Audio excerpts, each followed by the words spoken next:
Assalamualaikum warahmatullahi wabarakatuh. Oke, kembali lagi bersama saya Muhammad Fikri Haikal. Saya adalah mahasiswa dari Politeknik Negeri Medan dari kelas Mi2C. Di sini saya akan menjawab soal nomor 2 dari jawaban UTS saya, yaitu membuat program binary search. Oke, di sini saya sudah membuat suatu program. Saya menggunakan Visual Studio Code untuk text editornya, dan saya menggunakan compiler yang ada di laptop saya. Jadi saya tidak menggunakan Deep C++, karena Deep C++ sendiri itu tidak recommended, maksudnya bukan tidak recommended, tidak tersedia di operating system saya Linux. Jadi di sini saya menggunakan namanya G++. Nama compilernya itu G++. Oke. Di sini kita akan bicara sedikit tentang binary search. Apa itu binary search? Oke, binary search itu adalah metode searching yang menggunakan nilai tengah sebagai acuan. Oke, jadi di metode searching ini itu jauh lebih singkat daripada metode searching sekuental yang harus kita cek datanya satu persatu, apakah data ini sama dengan K, apakah data ini sama dengan K, gitu kan. Jadi kalau ada data 1000 data atau banyak data, itu akan memakan waktu dan memperlama kinerja dari program itu, karena dia harus melooping sampai 1000 data. Nah, di binary search ini jauh lebih singkat karena dia hanya mencari data tengah itu. Apakah data tengah itu sama dengan K? Jika sama, berarti data ditemukan, selesai, nggak ada masalah. Contohnya itu misalnya kita punya buku A, B, C, D, E. Berarti kita ada buku sekitar 5 buku. Kita ingin mencari apakah buku D itu ada di dalam kolom buku ini. Berarti otomatis kita pertama kita cari dulu, kita belah nih bukunya A, B, C, D, E ini. Kita belah sampai kita ketemukan lah, oh C ini nilai tengahnya. Terus kita cocokkan, apakah C cocok dengan D? Oh tidak, berarti kolom AB itu apakah kita akan cek lagi? Tentu tidak, itu sudah disingkirkan. Nah, di sini menghemat waktu, berarti program itu jauh lebih efisien. Berarti program akan mencari di CDE. Di CDE itu dicari lagi nilai tengahnya, berarti nilai tengahnya ketemunya di D. Nah, apakah D itu sama dengan yang dicari? Oke, sama. Kalau berarti sama, berarti data telah ditemukan. Nah, baik. Di sini saya sudah membuat program. Oke, kita akan coba jalankan dulu programnya. Nanti akan saya jelaskan satu persatu dari setiap program ini. Oke, kita akan coba jalankan. Oke, masukkan data di bawah ini. Oke, yang pertama saya akan masukkan data 56. Habis itu angka 12. Habis itu ini random ya, nggak apa-apa, karena nanti akan diurutkan sendiri oleh si program ini. Baru 67, kemudian 89, kemudian 76. Nah, data yang kita cari, kita akan mencari misalnya data 76 ini apakah ada di data tersebut, di index array itu, apakah ada. Oke, kita akan cari 76. Oke, data 76 yang dicari ada dalam array dan indeks ketiga. Kenapa indeks ketiga? Padahal kita masukkannya tidak berurut, berarti program telah mengurutkannya. Oke, kita akan jelaskan satu persatu dari atas kodenya. Oke, ini kita betul. Nah, di sini saya mendeklarasikan variabel, saya kasih komentar supaya lebih mudah. Nah, di sini saya deklarasi variabel integer A5 gitu, A5, berarti array yang akan dimasukkan itu 5. Saya hanya butuh 5 data. Jadi kita masukkan A5 karena kalau saya buat terlalu banyak mungkin akan menghabiskan waktu di video ini. Kemudian IJ ini adalah variabel untuk di looping. Jadi di looping di IJ ini, di sini saya ada I atau di sini saya ada J. Jadi nanti kalau di sini saya tidak perlu masukkan lagi misalnya integer I gitu, tidak perlu.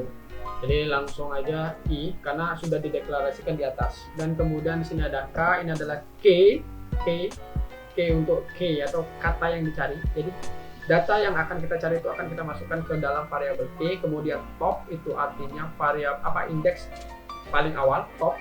Baru yang bottom itu indeks paling akhir.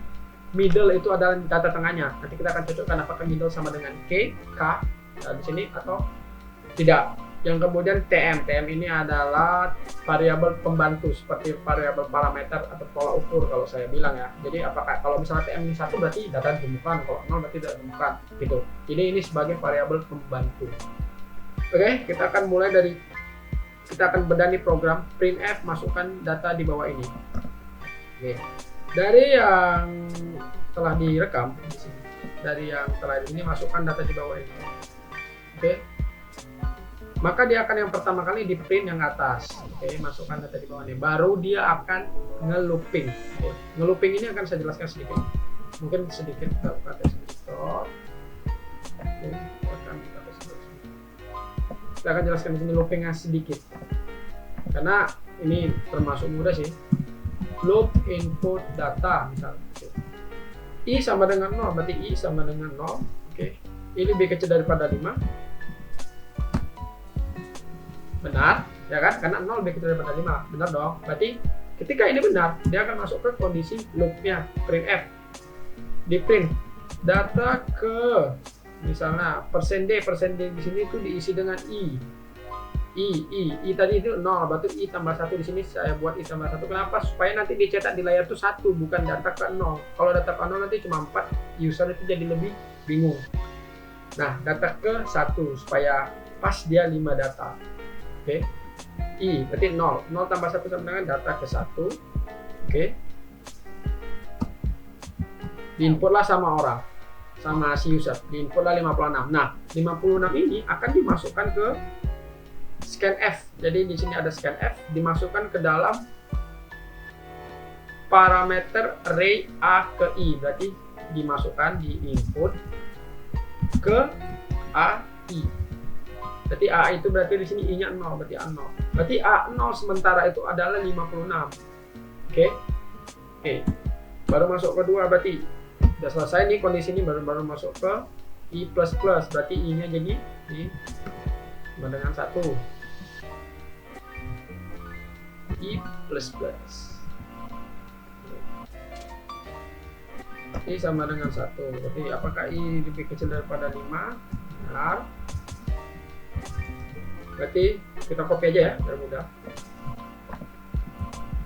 Data ke, berarti datanya jadi ke 2 kan? Karena i tambah 1, berarti data kedua itu misalnya di sini saya input 12. Berarti di sini data ke 1-nya diinput ke data A1, berarti 12 itu diinput ke A1. Oke, dan ini akan terus ngelooping. Oke. Sini jadi A2. I 2 lebih kecil daripada 5, ya benar. 2 lebih kecil benar, berarti data ke 3 di sini. Karena kan i tambah 1. Data ketiga di sini saya input itu 67. Berarti diinput ke data ke 2 i kan.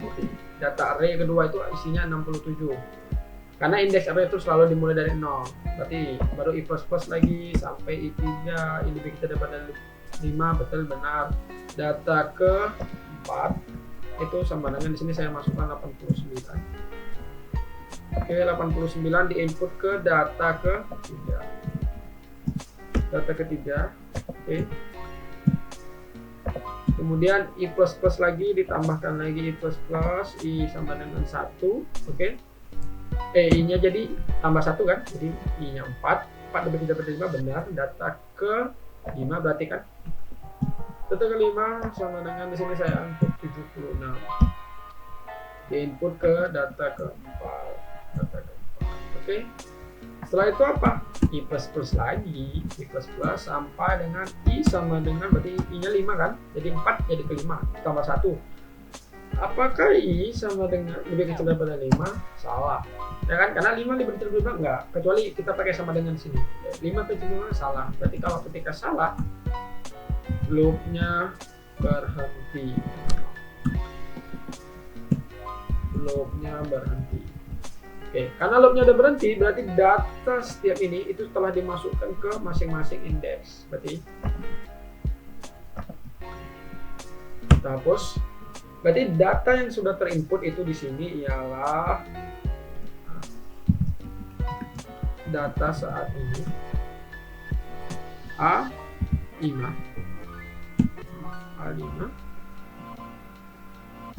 sama dengan 56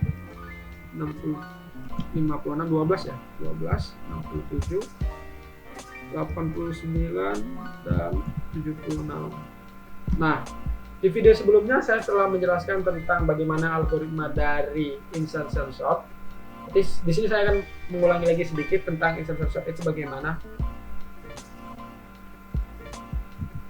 Di insertion sort itu sendiri yang pertama melakukan yaitu loop pertama. Kita lakukan loop pertama di sini. Oke. Di sini dikasih variabel temp. Temp itu untuk sweeping, nge-sweep. Jadi supaya nge-sweepingnya itu jauh lebih mudah. Jadi ngesisipkan istilahnya. Loop pertama kita masukkan berarti i sama dengan 1, ya benar. Kemudian I lebih kecil daripada 5, benar. Ketika I lebih kecil dari 5, masuk ke loop kedua, ya kan? Karena dari sini tuh udah termasuk ke bagian golongan loop kedua nih, yang ini. Loop kedua. While, di sini kita pakai while. Berarti di sini temp sama dengan AI. Oke. AI di sini itu berapa? 0. AI di sini 1. Berarti temp di sini adalah A1. Berarti A1-nya di sini berapa? A1 di sini. A1. A1-nya untuk saat ini yaitu 0, 1 berarti 12. Oke. Baru masuk J sama dengan I. 1 kurang 1 berarti 0. Jadi sama dengan 0. Berarti kita Y. Apakah 12 lebih kecil daripada 56? Dan apakah apakah J lebih besar daripada 0? J lebih besar, apakah 0? J kan dari 0. Apakah 0 lebih besar sama dengan 0? Oke, karena di sini kondisinya itu menggunakan operator AND, berarti keduanya itu harus benar-benar baru dikatakan benar. Benar, berarti ini benar, berarti lanjut ke bagian bawahnya. Oke. A J, sini kan AJ tambah 1. Sini J-nya berapa?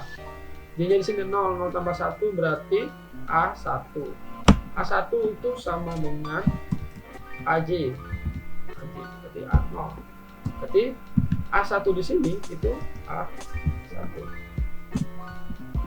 Sama dengan A0. A0 di sini berarti 50. A0 di sini berarti 56. Oke. 56.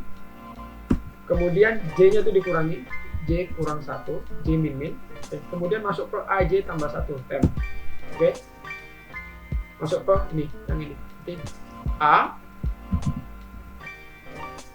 Jadi min 1 tambah 1 berarti 0. A0 itu sama dengan temp. Temp ini berarti berapa tadi? Tempnya 12. Oke. Sampai sini apakah selesai? Belum. Masih balik lagi ke atas. Ke atas. Oke. Tempnya jadi berapa nih? Temp sama dengan AI. I-nya itu berarti A1. Berarti A1-nya ini sudah dapat nih kan? Ini A1 ini 56. Berarti temp sama dengan 56. J sama dengan tetap. J di sini tetap 0. J di sini ya tetap 0.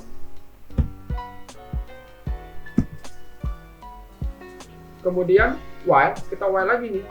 Kita while. Kita copy aja biar cepat. Apakah 56 lebih kecil daripada 12? Salah ya. Jadi kalau ini salah, loopnya berhenti. Salah, benar. Ini salah. Oke. Karena ini salah dan salah, berarti loopnya berhenti. Loop berhenti. Karena salah. Berarti di sini sudah ketemukan A0 sama A1 itu sudah berganti. Berarti data saat ini itu ialah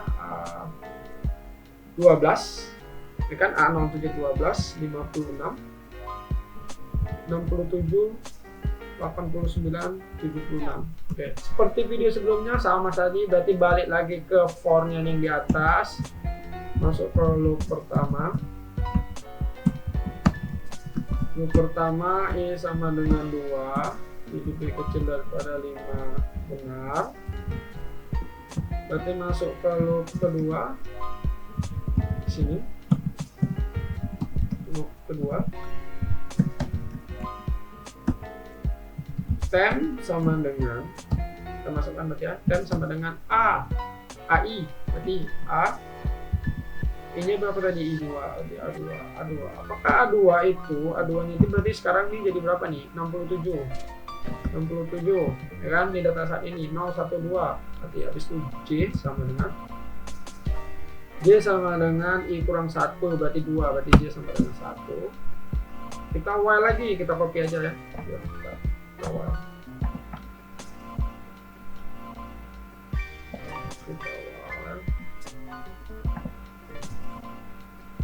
Apakah 67 lebih kecil daripada A1 ke 56? Salah kan? Salah dan benar berarti jadi salah. Oke, salah masuk ke AJ tambah 1, berarti A2 nya itu tetap A2 sama dengan 67. Berarti data saat ini tetap ya 67. Oke, nah balik lagi ke loop pertama. Balik ke loop pertama, sama saja. Balik lagi ke berarti I nya jadi I++ ya. Kembali lagi ke I sama dengan 3. Oke, di sini berarti AI A3 di sini itu berarti 89. Apakah 89 lebih kecil daripada J di sini berarti 2 lebih kecil daripada 67. Salah dan benar berarti salah kan? Salah kan? Berarti salah. Berarti loopnya terhenti. Berarti kondisi ini dijalankan masuk ke AJ tambah 1. Berarti A3 itu tetap, lagi-lagi tetap AJ. Berarti A3 nya itu tetap menjadi 89. Berarti loop berhenti. Loopnya ini udah berhenti di atas ya, maaf. Loopnya ini udah berhenti. Dan data saat ini stop loop. Data saat ini tetap. Kemudian masuk lagi ke loop pertama, kembali lagi masuk ke loop pertama, kita copy. Loop pertama berarti masuk ke I++ kan, I++ jadi sama dengan 4. Oh maaf, ini tadi J nya berarti sesuai dengan J 2 sama dengan 2 lebih besar daripada 0, 1 lebih besar daripada 0. Kondisinya benar ya, tidak ada masalah karena 1 lebih besar daripada 0. I sama dengan 4. Loop kedua berarti A4. A4 di sini berapa? 76 ya. 76 berarti temnya itu sekarang 76. J sama dengan 3 kan I kurang ya I kurang 1 berarti apakah 76 lebih kecil daripada 89? Benar. Kalau benar-benar berarti kondisinya benar, berarti loopnya dimulai seperti lagi seperti ini.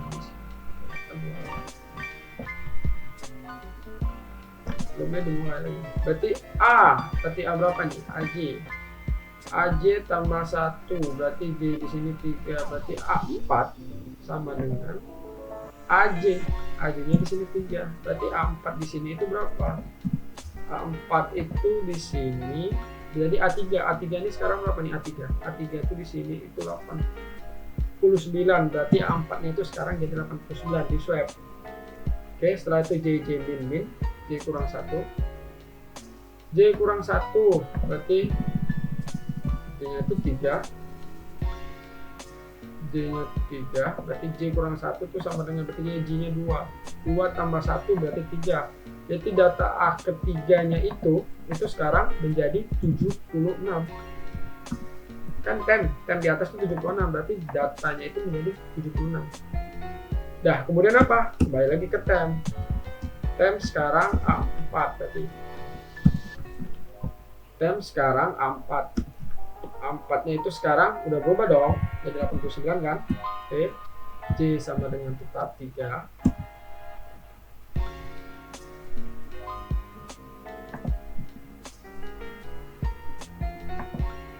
Kita while lagi, kita pakai aja di atas. Kita while lagi, apakah 89 lebih kecil daripada 76? Salah dong, salah dan benar salah, berarti loopnya berhenti. Oke, loopnya berhenti. Masuk ke sini yang AJ plus 1 berarti sama juga tetap A3 sama dengan 76. Berarti data saat ini tuh berubah dong. A3 nya tuh jadi 76.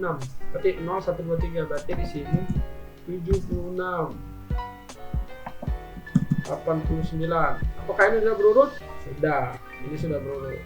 Tapi belum berhenti sampai balik lagi ke loop pertama. I sama dengan 5. Apakah I lebih kecil daripada 5? Salah. Oke, salah ya. Berarti ini lebih kecil dari masalah, berarti loop berhenti, berarti penyelesaian dari proses pengurutan data itu sudah selesai. Oke, di sini sudah selesai, pengurutan datanya itu sudah selesai. Jadi data sudah berurut, datanya itu saat ini itu menjadi 12, 5, 6, 6, 7, 8, 9. Kita akan coba di sini, kita scroll ke bawah. Berarti data saat ini itu menjadi 12, 5, 6, 6, 7, 89. Oke, kita akan masuk ke metode pencarian datanya. Oke, di sini metode pencarian datanya. Oke, data saat ini 12, 5, 6, 6, 7, 89. Karena datanya itu ada 5, berarti di sini TM-nya saya atur 0 karena itu untuk pembantu. Jadi untuk tolak ukur nanti di bawah sini. Di bawah sini. Oke. Di sini top kalau data itu 5, berarti indeks terbesar dari array dari 5 itu 5 angka nih, berarti kan 0, 1, 2, 3, 4, berarti topnya itu 4. Oke, di sini tetap diatur nih, topnya 4, bottomnya 0, tidak ada masalah, bottomnya tetap 0. Oke, while 0, berarti sekarang kita akan masuk ke while sama dengan apakah top di sini itu berarti topnya tetap jadi 4. Apakah 4 lebih besar sama dengan bottom? Apakah 4 lebih besar daripada 0? 4 lebih besar daripada 0? Ya, benar. Berarti benar. Looping dilakukan. Middle sama dengan top 4 tambah 4 tambah 0 bagi 2 sama dengan 2. Lalu kita cek jika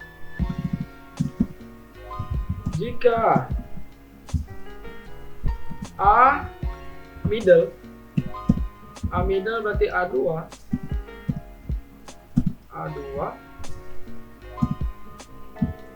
sama dengan K. Apakah A2 itu sama dengan K? A2 di sini itu berarti ini data saat ini 012. Apakah 67 itu sama dengan 76? Salah kan? Berarti masuk ke if selanjutnya. Jika A2 lebih kecil daripada K, apakah A lebih kecil? 67 lebih kecil daripada 76. Benar. Kalau benar, berarti bottom itu menjadi berubah nilainya menjadi middle plus 1. Middle-nya itu berarti tadi 2 plus 1. Berarti saat ini kita balik lagi ke ini. Bottom itu berubah menjadi 3. 2 plus 1 kan? Kita while lagi. While. Topnya tetap 4.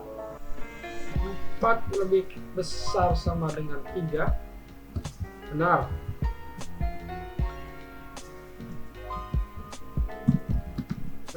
Kemudian ketika while 4 besar masuk ke rumus kembali, middle sama dengan 4 tambah 3 bagi 2. 4 tambah 3 itu 7.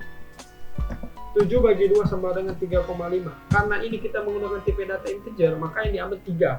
Berarti middle itu menjadi 3. Baru kita cek jika A3 sama dengan K,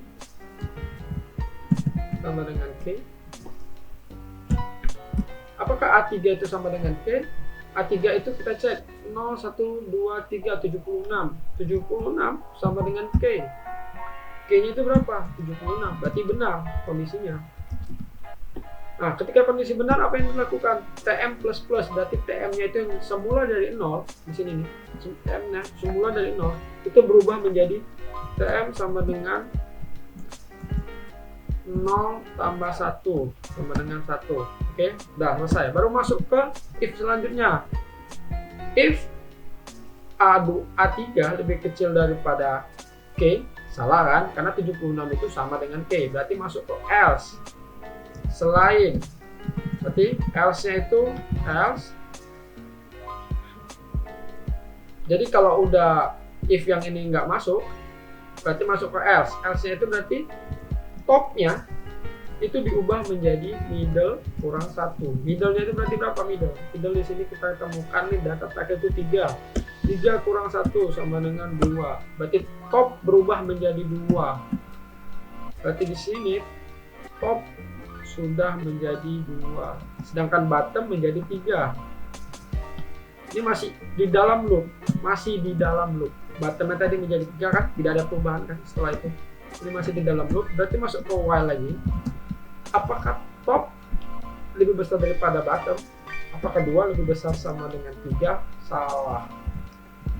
Ketika salah berarti loop berhenti. Oke, loop berhenti. Di sini sudah ditemukan bahwasanya TM berubah jadi 1. Berarti kita masuk ke finalnya ini, TM. Berarti jika TM lebih besar daripada 0, apakah TM lebih besar daripada 0? TM di sini kita lihat nih ya. TM di sini 0 tambah 1 berarti TM sudah jadi 1. Apakah 1 lebih besar daripada 0? Benar. Ketika dia benar, maka yang di print ialah data yang dicari, data persen D ini ngambil ke K. Oke, data K berarti nanti akan di print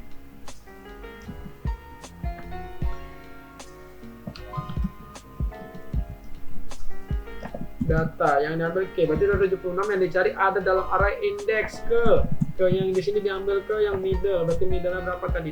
3. Berarti sesuai. Data yang dicari berada pada indeks ketiga. Apakah 76 berada di indeks ketiga? Ya, benar. Karena di sini 0, 1, 2, 3. Berarti data yang dicari itu K ada dan berada di indeks ketiga. Baiklah, demikian yang dapat saya sampaikan. Inilah penjelasan tentang binary search. Assalamualaikum warahmatullahi wabarakatuh.